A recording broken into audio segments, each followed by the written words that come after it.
사무엘의 삶의 결산으로 본 우리의 결산이라는 말씀이 좀 우리의 시간에 은혜 나눕니다. 결산이라는 말은 사진을 보면 일정한 동안의 이 활동이나 업적 등을 종합해서 정리하거나 마무리합니다. 또는 그 활동이나 업적을 의미합니다. 우리의 모든 삶, 우리 신앙의 모든 행위 역시도 이렇게 결산할 날이 옵니다. 특히 우리 예수님을 믿는 성도들은 천국에서 우리의 모든 삶에 대해 결산하게 됩니다. 마태복음 18장 23절 말씀입니다. 그러므로 천국은 그 종들과 결산하려 하던 어떤 인군과 같으니 천국은 곧 결산이다. 종인 우리의 결산자는 결국 우리의 주인이 되시는 예수님 앞에 서게 됩니다. 마태복음 25장 19절 말씀입니다. 오랜 후에 그 종들이 주인이 돌아와 그들과 결산할세.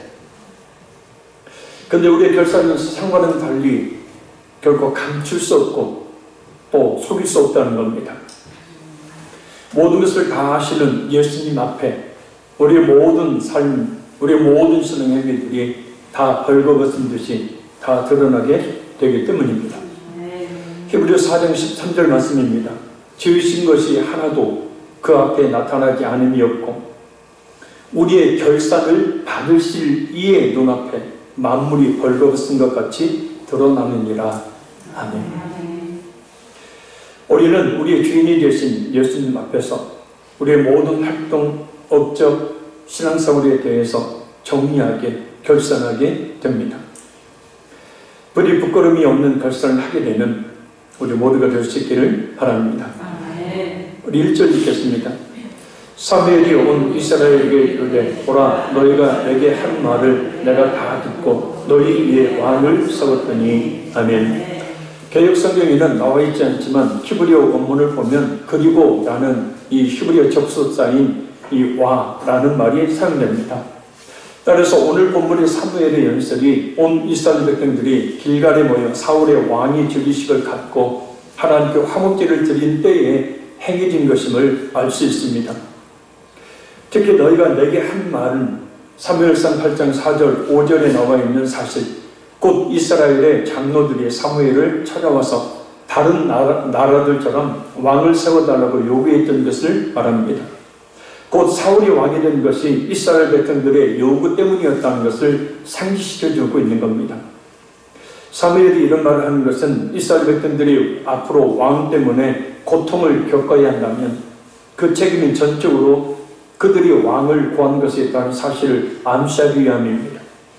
비록 이스라엘 백성들이 다른 나라들처럼 왕이 있는 것이 좋게 보여서 현실적인 문제를 극복해 보고자 왕을 요구했지만 그 요구에 대한 책임은, 그 선택에 대한 책임은 전적으로 이스라엘 백성들의 이 선택의 결과라는 뜻입니다. 우리가 잘 알고 있는 바와 같이 우리의 오늘은 어제의 삶의 결과입니다. 내일 곧 우리의 미래는 오늘 우리가 어떻게 사느냐, 오늘의 삶의 결과입니다. 각자의 삶의 결과는 결국 자신이 어떻게 살았느냐의 결과가 되는 겁니다. 오늘 우리의 선택과 삶을 통해 내일이 결정되니 사람을 탓하거나 환경과 여건을 탓하지 말고 우리 하나님의 말씀에 순종하는 삶을 살아야 합니다. 그것이 내일을 밝게 하는 길입니다. 우리 2절 읽겠습니다. 이제 왕이 너희 앞에 출입하느니라. 보라 나는 늙어 머리가 휘어졌고 내 아들들도 너희와 함께 있느니라. 내가 어려서부터 오늘까지 너희 앞에 출입하였거니와. 아멘. 출입하다라는 말은 이스라엘 백성들을 다스리며 가르치는 행위를 말합니다. 사무엘 자신이 어려서부터 이스라엘을 다스렸고 이제는 사울 왕이 이스라엘을 다스릴 것이라는 말입니다. 사무엘이 이런 말을 하는 것은 나는 늙어 머리가 휘어졌고 곧 그동안 이스라엘의 사사, 선지자, 제사장으로 활약했던 자신이 그 같은 공식 이 직무에서 은퇴할 때가 되었기 때문입니다. 특히 내 아들들도 너희와 함께 있느니라 라는 말은 사무엘 자신의 늙음과 그 아들들의 비리를 이유로 왕을 요구한 이스라엘 백성들의 잘못된 동기와 정직하지 못함을 책망하기 위한 말입니다. 이유가 어떻게 하든 어떻든 이제 자신이 은퇴할 때가 되었음을 시사하는 말이고, 바로 은퇴할 때를 앞두고 고별 설교나 마찬가지인 그런 설교를 하고 있는 거예요. 그런데 사무엘은 참으로 놀라운 말을 합니다. 자, 이제 3절 읽겠습니다. 내가 여기 있나니 여호와 앞과 그의 기름 부음을 받은 자 앞에서 내게 대하여 증언하라. 내가 누구의 소를 빼앗았느냐, 누구의 나귀를 빼앗았느냐, 누구를 속였느냐, 누구를 압제하였느냐, 내 눈을 흐리게 하는 뇌물을 누구의 손에서 받았느냐. 그리하였으면 내가 그것을 너희에게 갚으리라 하니. 아멘. 이 기름 부음을 받은 자는 사무엘의 지시에 따라 기름 부어 왕으로 세워진 사울 왕을 가리킵니다. 그런데 사무엘이 사울을 하나님과 함께 언급하고 있는 것은 이스라엘 왕은 다른 나라의 왕들과는 달리 하나님의 말씀을 준행하며 하나님의 공의에 입각해서 백성들을 다스려야 하는 하나님의 대리자이기 때문입니다. 직분자는 교회의 일들을 맡아 하도록 하나님께서 기름 부어 세우신 하나님의 대리자임을 잊지 말아야 합니다. 하나님께서 직접 세우신 종들이라는 거예요. 목사님이 세운 게 아니고 성도들이 피태겨져서 세운 게 아니고 하나님이 직접 택하여 세우셨다라는 거예요. 중요한 것은 사무엘이 한 말 중에 내게 대하여 증언하라 라는 말에서 이 증언하다 라는 말이 히브리어로 아나 라는 말로 법정 용어라는 거예요. 재판에서 증인이 증언하는 것을 의미하는 말입니다. 사무엘이 이렇게 당당하게 말하는 것은 오랫동안 이스라엘의 지도자로 백성들을 다스려온 자신이 하나님과 이스라엘 백성들 앞에서 얼마나 하나님께서 맡겨주신 사명을 잘 감당했으며 또한 지도자로서 자신의 삶이 얼마나 공명정대했는지를 입증받기 위해 이스라엘 백성들 증인으로 세우기 위함입니다. 우리 역시도 우리의 구주가 되시는 예수님 앞에서 우리의 삶을 결선하게 되겠죠. 예수님께서 이런 말씀을 하셨습니다. 누가복음 12장 47절 48절 말씀입니다. 주인의 뜻을 알고도 준비하지 아니하고 그 뜻대로 행하지 아니한 종은 많이 맞을 것이요 알지 못하고 맞으리를 행한 종은 적게 맞으리라. 무릇 많이 받은 자에게는 많이 요구할 것이요 많이 맡은 자에게는 많이 달라 할 것이니라. 아멘. 예수님의 이 말씀은 그 앞 구절인 42절을 보면 지혜 있고 진실한 청지기가 되어 라는 표현을 통해서 청지기에 하신 말씀임을 알 수 있습니다. 청지기는 주인의 뜻에 따라 주인의 것을 주인이 시키는 대로 행하는 사람을 이야기합니다. 성경은 우리 모든 성도들을 청지기라고 말씀합니다. 베드로전서 4장 10절 말씀입니다. 각각 은사를 받은 대로 하나님의 여러 가지 은혜를 맡은 선한 청지기같이 서로 봉사하라. 아멘. 주인이 청지기에게 일을 맡긴 대로 그에 따른 책임을 묻듯 예수님께서도 우리에게 주신 은사, 직분에 따라서 그 책임을 분명하게 물으신다는 말씀입니다. 그때 주인의 뜻을 알고도 준비하지 않는 자는 분명히 심판하시겠다고 하십니다. 그리고 많이 맡은 자들에게는 많이 달라 할 것이라고 말씀합니다. 이 말씀은 교회 안에서 목사와 전도사와 같은 교역자, 장로, 안수집사, 권사 등과 같은 중직자들은 그 직분에 맞게 예수님께서 많은 결산할 거리를 요구하신다는 말씀이에요. 그냥 듣고 잊어버릴 말씀이 아니라 사실 두려운 말씀이기도 하죠. 그때 우리는 어떤 결산을 하게 될까요? 예수님께서는 과연 나에게 뭐라고 말씀하실까요? 혹시 어떤 심판을 내리시는 것은 아닐까? 청지기인지라 아무리 종인 자신이 가지고 있다 하더라도 주인이 예수님의 것인지, 혹시 그 은사를, 혹시 그 직분을, 혹시 그 물질을 자신의 것으로 여겨서 주님을 위해 주님의 몸된 교회를 위해 활용하지 않아서 예수님이 모른다고 하시지는 않을까요? 아니면 2달란트와 5달란트를 받았던 종들처럼 잘하였도다. 착하고 충성될 종아, 네가 적은 일에 충성하였으며 내가 네게 많은 것으로 맡기리니 내 주인의 즐거움에 참여할지어다.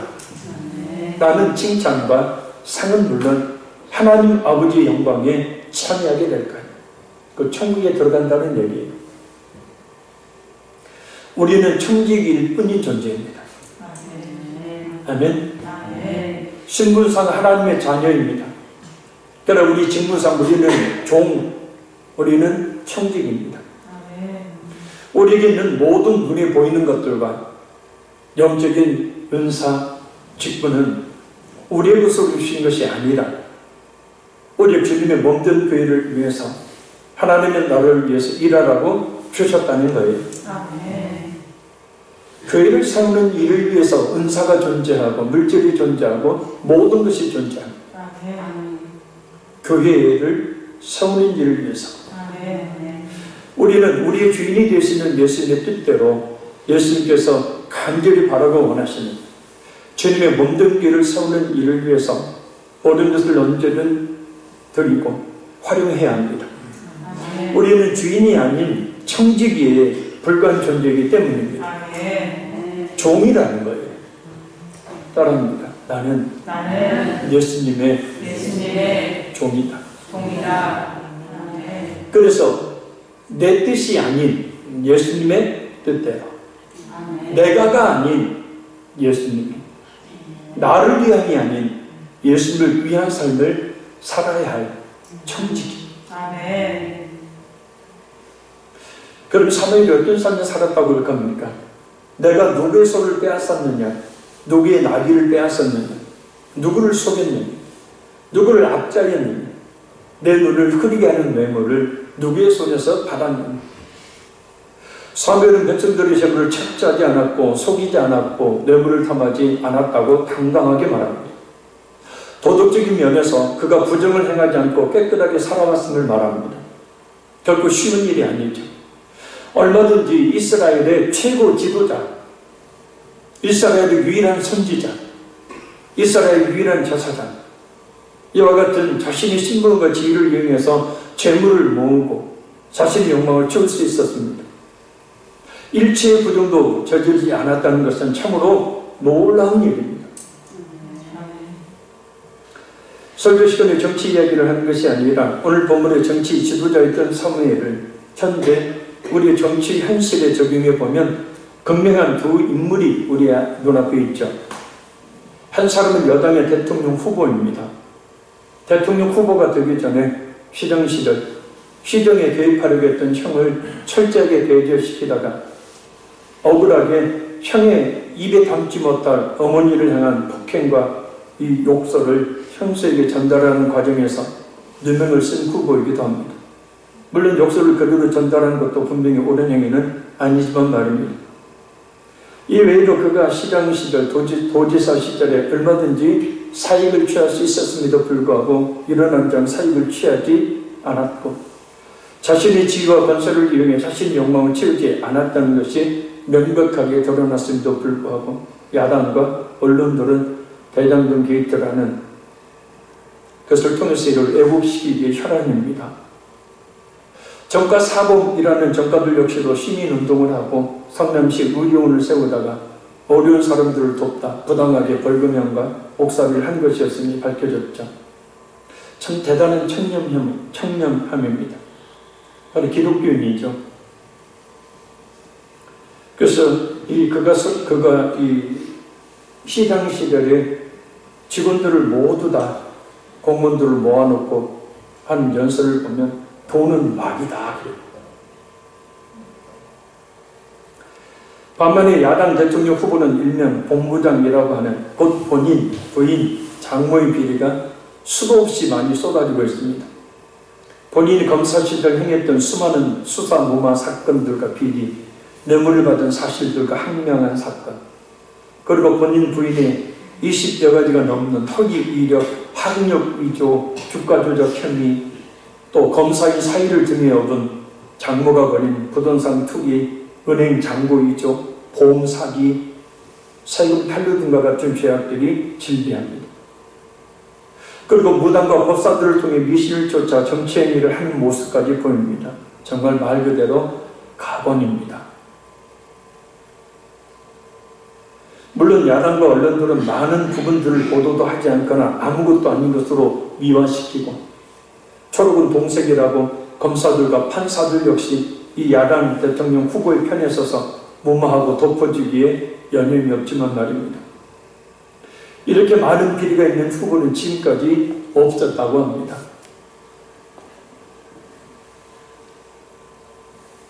그 많은 유혹이 있었을 텐데 어떻게 사무엘은 그 많은 유혹을 이기고 조금도 자신의 사익을 챙기지 않는 그런 삶을 살았을까?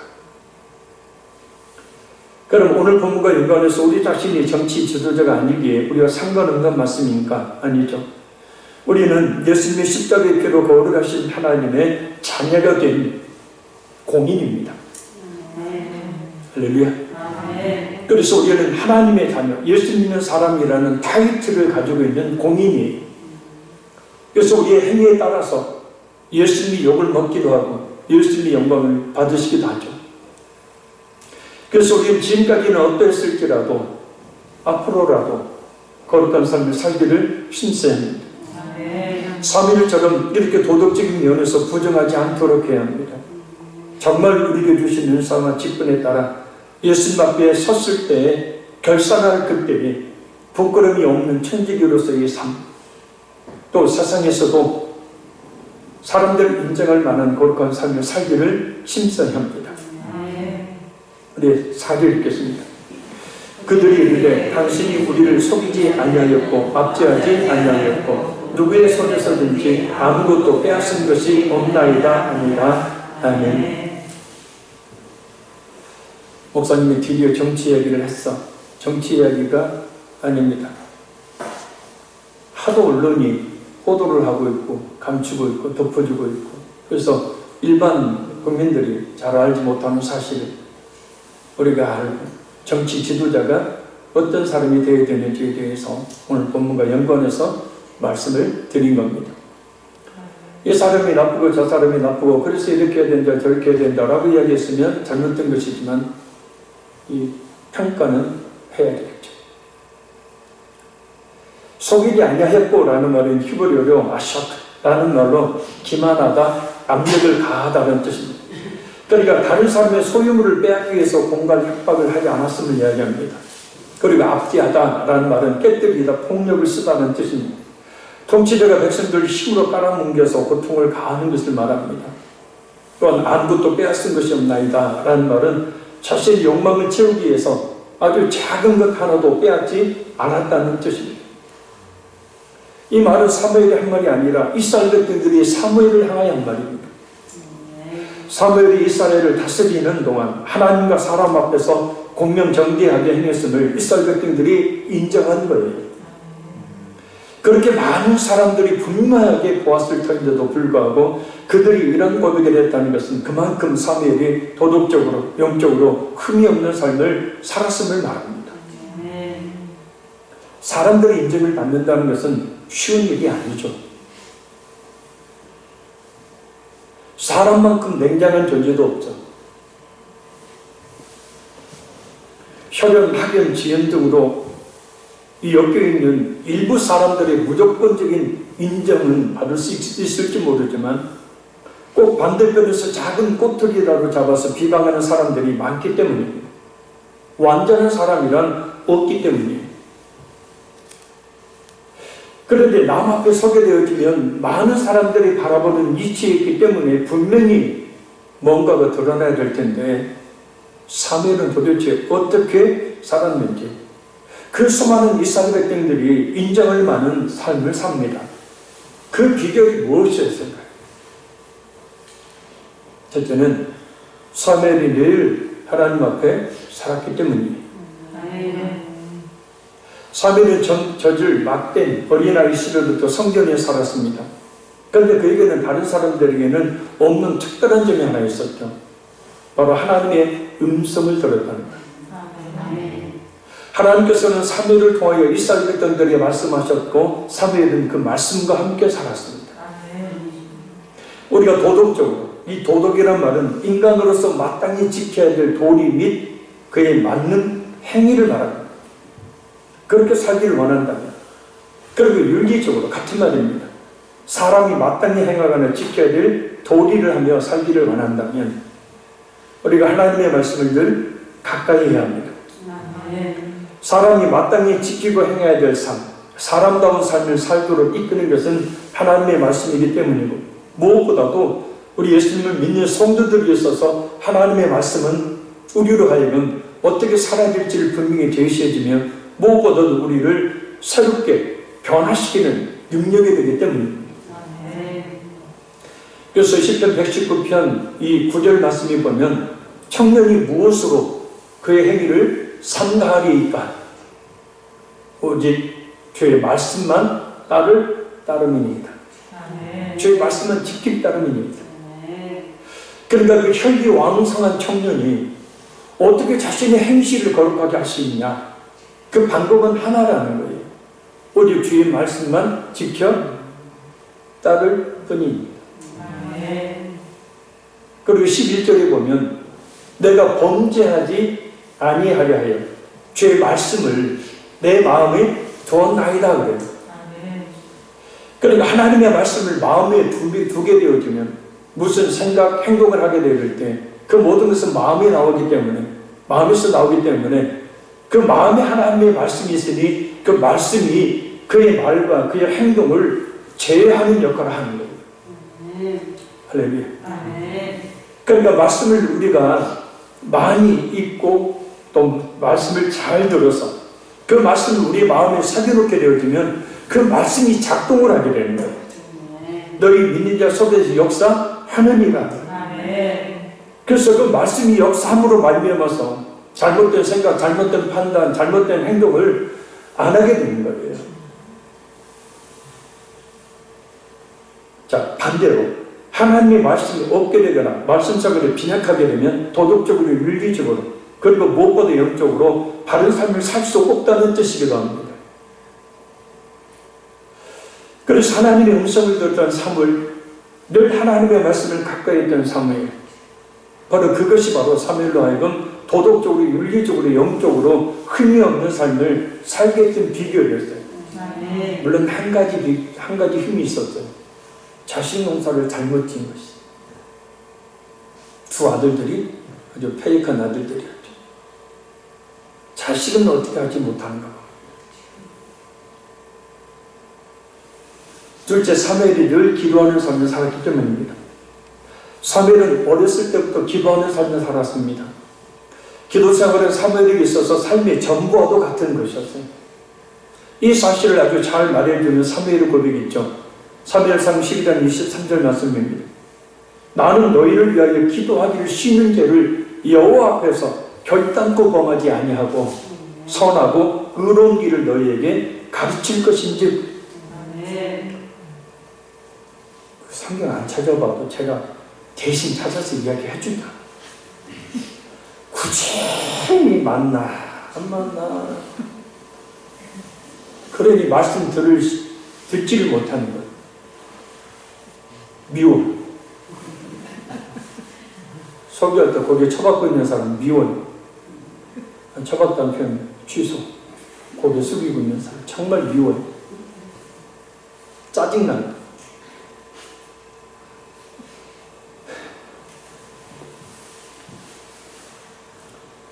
언제 기회가 되면 한 사람씩 설교 단상에 간증하라고 하고 제가 제일 앞에서 엎드려서 한번 잡아야겠어요. 신적이 어떤지. 뭐 이야기 잘 들으라는 얘기가 아니고 하나님 말씀 잘 들어야 살아요. 아멘. 자, 이 말은요, 늘 기도하기를 쉬지 않았고 또한 앞으로도 그렇게 기도를 쉬지 않겠다는 말이에요. 따라서 우리가 도덕적으로, 윤리적으로, 그리고 무엇보다 영적으로 그리스도인다운 삶을 살기 위해서는 늘 깨어 기도하는 기도자가 되어야 하는 겁니다. 왜요? 기도하는 그 시간에 내가 그 찬송 불렀잖아요. 기도하는 그 시간에 우리는 하나님의 거룩한 형상을 묻어오기 때문에 하나님의 거룩한 형상이 우리에게 배워지는 시간이기 때문이에요. 그래서 진짜 주님 앞에 기도하고 난 성도가 기도 끝나자마자 막 화나고 막 열받는 거 봤습니까? 물론 마귀가 순간 역사하면 그러겠지만 진짜 기도가 난 뒤에는 그렇지 않아요. 겸손해지고 온유해지고 부드러워지고 담대해지고 강해지고. 종합보면 디모데후서 4장 5절 말씀입니다. 하나님의 말씀과 기도로 거룩하여지느니라. 그러니까 우리가 거룩하게 살 수 있는 비결은 뭐냐면 말씀과 기도밖에 없다는 거예요. 충실한 말씀 생활과 기도 생활만이 우리로 하여금 도덕적으로 윤리적으로 그리고 무엇보다 영적으로 참 그리스도인으로 살아서 하나님께 인정받고 또한 사람들에게도 인정받을 수가 있게 된다는 거예요. 말씀과 기도를 통해서 우리는 거룩히 됩니다. 그리스도인다운 삶을 살 수 있게 됩니다. 그러니 성경 읽기와 말씀 잘 듣기 게을리하지 말아야 되고 또한 늘 깨어 기도하기를 쉬지 말아야 합니다. 하나님도 인정할 만한 사람이 되어지면 진짜 복 주시, 제발 좀 복 좀 주시지 말아요 해도 주시겠죠. 자, 우리 마지막 오디오 읽겠습니다. 사무엘이 백성에게 이르되 너희가 내 손에서 아무것도 찾아낸 것이 없음을 여호와께서 너희에게 대하여 증언하시며 그의 기름 부음을 받은 자도 오늘 증언하느니라 하니 그들이 이르되 그가 증언하시나이다 하니라. 아멘. 아까 이야기하려도 못했는데 내일 모레 이틀간 그 창문 작업합니다. 그러니까 낮에 기도하시는 분들은 좀 피해 주시면 좋겠어요. 2층에서 기도하십니다. 2층에도 하는 거예요. 아무튼 알아서 하십시오. 사무엘은 이스라엘 백성들에게 자신에게서 아무런 결정을 찾을 수 없을 것이라고 확신 있게 말을 해요. 그것은 하나님의 증인이 되시며 그의 기름 부음 받은 자인 사흘 동안 증언하고 있다고 말합니다. 그러자 이스라엘 백성들 또한 그것을 인정합니다. 이렇게 완벽한 사람이 있다니 개인적으로 참 크나큰 찔림을 말씀을 준비하면서 오전 내내 오후 내내 받았습니다. 우리는 늘 부끄럽지 않는 삶을 살기를 힘써야 합니다. 이에 대한 빌보스 2장 15절 말씀을 잠시 살펴봅니다. 이는 너희가 흠이 없고 순전하여 어그러지고 거스르는 세대 가운데서 하나님의 흠없는 자녀로 세상에서 그들 가운데 빛들로 나타나며. 아멘. 이 흠이 없고라는 말은 외적으로 보기에 타인에게 비난받을 만한 일이 없는 상태를 의미합니다. 순전하여라는 말은 순결하고 무죄한 것 내적인 인격의 순결함을 말해요. 그리고 어그러지고 거스르는 세대는 삐뚤어지고 잘못된 세대를 의미하는 말입니다. 타락한 사람들로 가득한 세대, 진리를 떠난 사람들로 가득한 세대, 도덕적으로 영적으로 타락한 이 세대를 말합니다. 따라서 이 말씀을 공동 번역을 보면 이렇게 번역합니다. 그리하여 여러분은 나무랄 데 없는 순결한 사람이 되어 이 악하고 삐뚤어진 세상에서 하나님의 흠없는 자녀가 되어 하늘을 비추는 별들처럼 빛을 내십시오. 내적으로 외적으로 나무랄 데가 없는 순결한 하나님의 자녀가 되어서 이 악하고 삐뚤어진 세상에 빛을 비추는 삶을 살려는 거예요. 마태복음 5장 14절 16절에도 우리는 세상의 빛이요.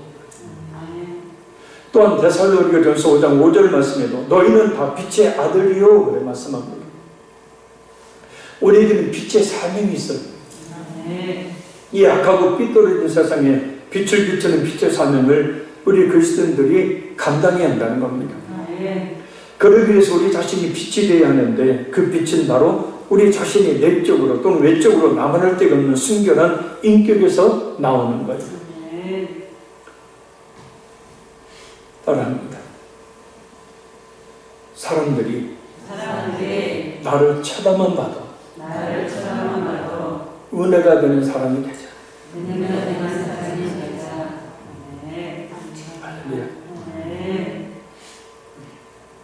나를 쳐다만 봐도 은혜가 되는 사람. 근데 내가 오니까 다 고개 돌리고 하도 말도 멈춰버리고 등 돌리고 다 가버려.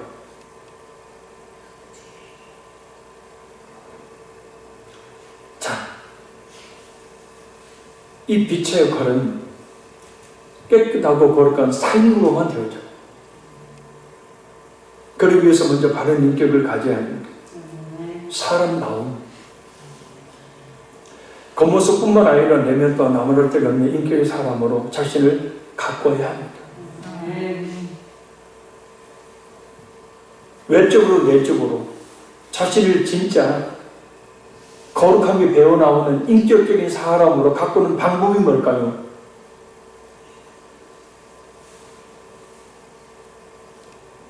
말씀과 기도라고 했잖아요. 할렐루야. 깊은 말씀, 깊은 기도로 돼요. 하루아침에 되지는 않습니다. 연단의 과정도 필요할 때가 있습니다. 그러나 감사한 것은 하나님께서 지금 우리를 그렇게 만들고 계신다는 거예요. 그것을 신학적 용어로 성화라고. 성스럽게 만들어가는 거예요. 중요한 것은 빛은 소리를 내지 않는다는 거예요. 그러나 자신을 밝혀 주의를 밝혀주며 모든 것을 드러나게 해줍니다. 자연스럽다는 거죠. 소란스럽지 않다는 거죠. 자신이 빛이라고 떠벌리며 다니지 않는다는 것입니다. 소리는 없으나 큰 울림을 낼 수 있는 존재가 되어야 합니다. 디모데후서 3장 1절에서 5절 말씀처럼 이 세대는 갈수록 악하고 삐뚤어진 세대가 됩니다. 그리고 우리가 가만히 있는다면 우리 또한 이 세대에 함몰되어서 어그러진 모습이 될 수밖에 없습니다. 그러나 우리 자신이 내적으로 외적으로 나만할 데 없는 그리스도인으로 말씀과 귀를 통해 훈련되어진다면 어두운 세상을 환하게 밝히는 빛이 될 것이고, 그러니 깊은 말씀과 기도로 나만할 데 없는 그리스도인이 되어서 교회 안에서 뿐만 아니라 가정에서 그리고 일사성 속에서 빛으로 나타나는, 그래서 하나님의 살아계시는 그 영광을 드러내는 하나님의 귀한 자녀들이 되어야 될 줄로 믿습니다. 다시 한번 따라합니다. 쳐다만 봐도 은혜되는 사람이 되자.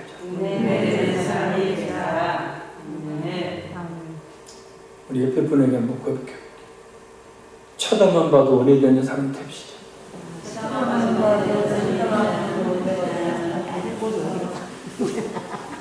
아이고, 너나 잘해요, 당신이나 잘해요. 말씀드렸습니다. 우리는 잘 들으십시오. 우리 주인이 되시는 예수님의 뜻대로 예수님께서 간절히 바라고 원하시는 화평의 교회를 세우는 일을 위해 주신 은사와 직분, 물질을 적극 활용해야 합니다. 우리는 주인이 아닌 청직일 뿐이에요.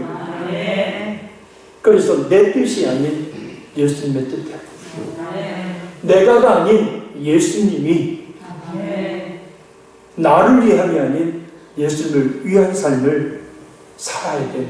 청직이. 그래야 예수님과 우리가 결산할 때 이 자리에는 우리 모두는 한 사람도 피할 수 없이 예수님 앞에서 직접 결산을 해야 되는데, 그때의 칭찬과 상과 영원한 하나님의 나라의 즐거움에 참여할 수 있도록 말입니다. 깊은 말씀 생활과 깊은 기도 생활만이 우리를 하여금 도덕적으로, 윤리적으로, 그리고 무엇보다 영적으로 참 그리스도인다운 삶을 살게 만들었습니다. 하나님께 인정받고 많은 사람들에게도 인정받을 수 있게 합니다. 따라서 우리는 매일 성경 읽기와 말씀 듣기를 게을리하지 말아야 되고, 또한 매일 깨어 기도하기를 쉬지 말아야 합니다. 이 시대는 갈수록 악해지고 갈수록 삐뚤어진 시대가 됩니다. 이런 때 우리 그리스도인들은 내적으로 외적으로 드러나는 훌륭한 인격으로 이 어두운 세상을 환하게 밝히는 빛이 되어야 합니다. 깊은 영성이 배어나온 그리스도인. 그래서 교회 안에서 뿐만 아니라 가정에서, 직장에서, 일터에서 이 세상 속에서 빛으로 나타나는 그래서 하나님의 살아계시는 그 영광을 드러내는 하나님의 귀한 자녀들이 되어줄 줄로 믿습니다. 그래서 우리의 말씀을 또 기도합니다. 주님의 몸된 길을 삼는 일을 위해 주신 물질 인사 직분을 적극 활용해서 천지로서 예수를 위해 살게 하시고 예수님과 결산할 그때의 칭찬과 상과 영원한 하나님의 나라의 즐거움에 참여할 수 있는 복을 받게 하옵소서. 깊은 말씀과 기도 생활로 윤리적으로 도덕적으로 영적으로 하나님과 사람들에게 인정받는 삶을 살게 하시고 이 갈수록 악해지고 삐뚤어진 시대에 빛을 비추는 진정한 깊은 영성이 되어 나오는 그리스도인을 살기에 주옵소서. 우리 주의 성통서로 간절히 부르고 기도합니다. 주여